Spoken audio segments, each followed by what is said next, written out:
মৰমৰ ছাত্ৰ-ছাত্ৰীসকল আজি মই ক্লাস 9 অৰ হৈ যোৱা ডিস্ট্ৰিক্ট লেভেল বিশ্বনাথ ডিস্ট্ৰিক্টৰ জেনাৰেল ম্যাথমেটিক্সৰ 2022 ৰ এখন কোৱেশ্চন পেপাৰ এমসিকিউ কেইটামান সমাধান কৰিছো আৰু বাকি কোৱেশ্চনখিনি তোমালোকৰ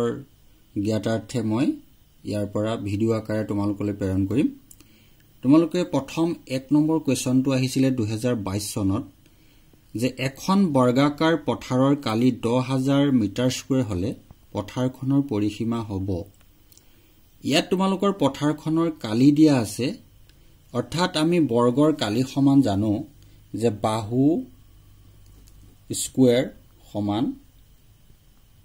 10000 মিটাৰ স্কয়াৰ অৰ্থাৎ এটা বাহুৰ মাপ জানিব লাগিব আমি তেতিয়া আমি 10000ক যদি বৰ্গমূল লওঁ তেতিয়া কিমান পাবা 100 পাবা অৰ্থাৎ এটা বাহুৰ মাপ যদি 100 হয়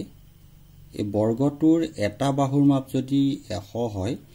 তেতিয়া 100 হোৱাৰ লগে লগে ইয়াৰ পৰিসীমা উলিয়ালে আমি কি কৰিম পৰিসীমাৰ ফৰ্মুলা আছিল 4 * a অৰ্থাৎ এটা বাহুৰ মাপ গতিকে 4 লগত 100 পূৰণ কৰি দিয়া কিমান পাবা 400 মিটাৰ পালো অৰ্থাৎ অপচন বি টু কাৰেক্ট ঠিক আছে 2 নম্বৰত আছে চোৱা যে তলৰ কোনটো অপৰিমেয় সংখ্যা এটা চোৱা 0 টু পৰিমেয় হয় ৰেশনাল নাম্বাৰ আৰু 0.362 অৰ্থাৎ 62 ৰ ওপৰত তোমালোকৰ পূৰ্ণপণিক চিহ্ন আছে অৰ্থাৎ বাৰ আছে এটো আমি p/q আহিত লিখিব পাৰো গতিকে u হৈছে পৰিমেয় সংখ্যা 22/7 এটো p/q আহিৰ ভগ্নাংশ হয় এটো পৰিমেয় সংখ্যা গতিকে আমি জানো যে পাইটো কি হয় ই এটা ইৰেশনাল নাম্বাৰ গতিকে অপচন ডি টু কাৰেক্ট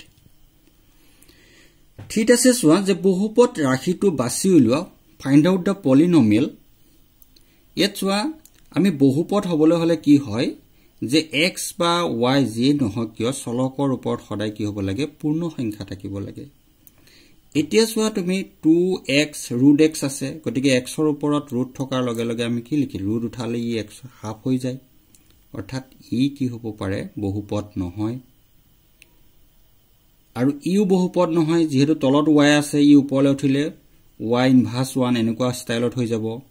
ইয়াৰ তলত আছে x - y ডিনোমিনেটৰ হয়তো হৰত আছে গতিকে ই নহয়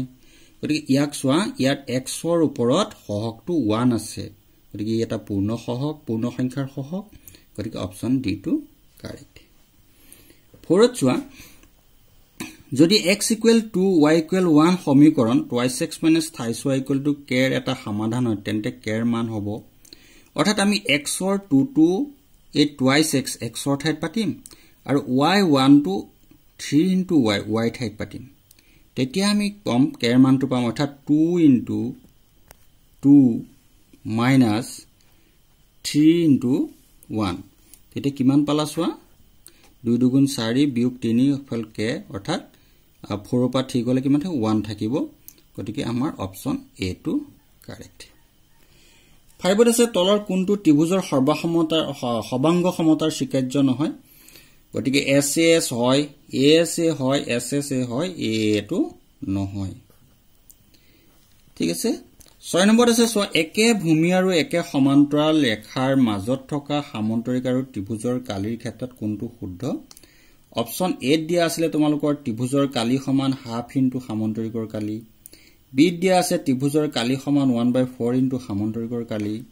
সি দিয়া আছে ত্ৰিভুজৰ কালি সমান সামন্তৰিকৰ কালি আৰু ডি দিয়া আছে ওপৰৰ এটাও নহয় এই অপচনটো হৈছে শুদ্ধ অপচন আমি পাই আছো এনেকুৱা সামন্তৰিক হয়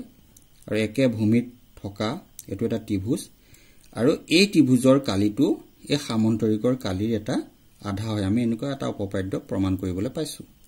ঠিক আছে গতিকে এই অপচনটো কাৰেক্ট কোৱেশ্চন নম্বৰ 7 ত আছিল তোমালোকৰ যে 5 সেন্টিমিটাৰ ব্যাসাৰ্ধৰ এটা বৃত্তৰ জিয়াডালৰ সৰ্বাধিক দৈৰ্ঘ্য গতিকে বৃত্তৰ ব্যাসাৰ্ধ বুলি ক'লে আমি কি কম পাম যেটা ব্যাসাৰ্ধডালক দুগুণ কৰিলে আমি ব্যাস পাওঁ অৰ্থাৎ জিয়া বুলি কৈ দিলে বৃত্তৰ দীৰ্ঘতম জিয়াডালি হৈছে ব্যাস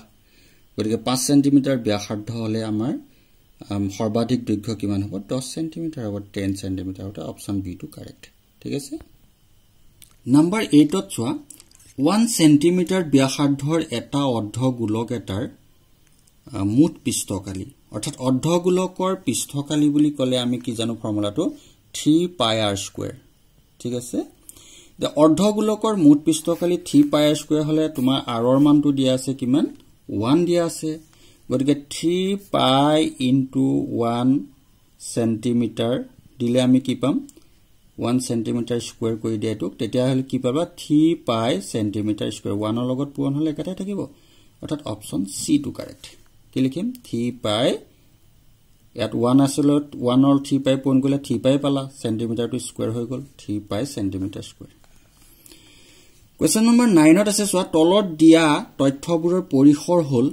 পৰিসৰ ৰেঞ্জ উলিয়াবলৈ আমি কি কৰিব লাগে ই আটাইতকৈ ডাঙৰ সংখ্যাটো উলিওৱা আৰু আটাইতকৈ সৰুটো উলিওৱা ডাঙৰটোৰ পৰা সৰুটো মাইনাস কৰি দিয়া এটা সোয়া আটাইতকৈ ডাঙৰ আছে 38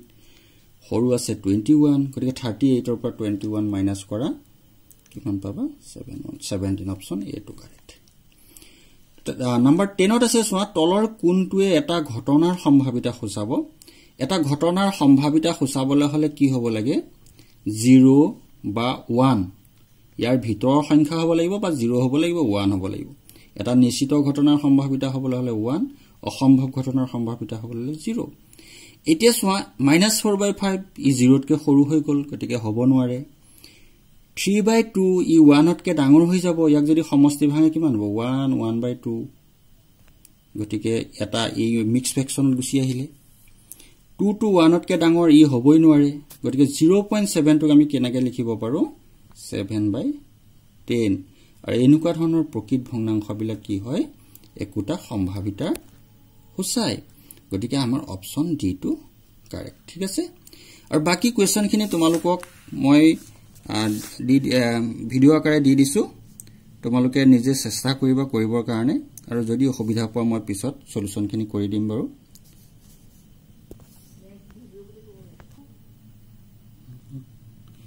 এয়া 19 20 21 22 23 তোমালোকে নিজে পঢ়ি কৰিবা 24 আছে 25 26 27 28 29 30 নম্বৰ আছে তোমালোকৰ 31 আছে 32 33 34 35 36 37 38 39 টো নহয় 38 লৈকে তোমালোকে কৰিবা যদি কিবা প্ৰবলেম পোৱা মই নেক্সট ভিডিওত তোমালোকৰ ইয়াৰ সলিউশনখিনি লৈ আহিম তোমালোকে চেষ্টা কৰিবা ফাৰ্ষ্ট ঠিক আছে আজিলৈ আহো ধন্যবাদ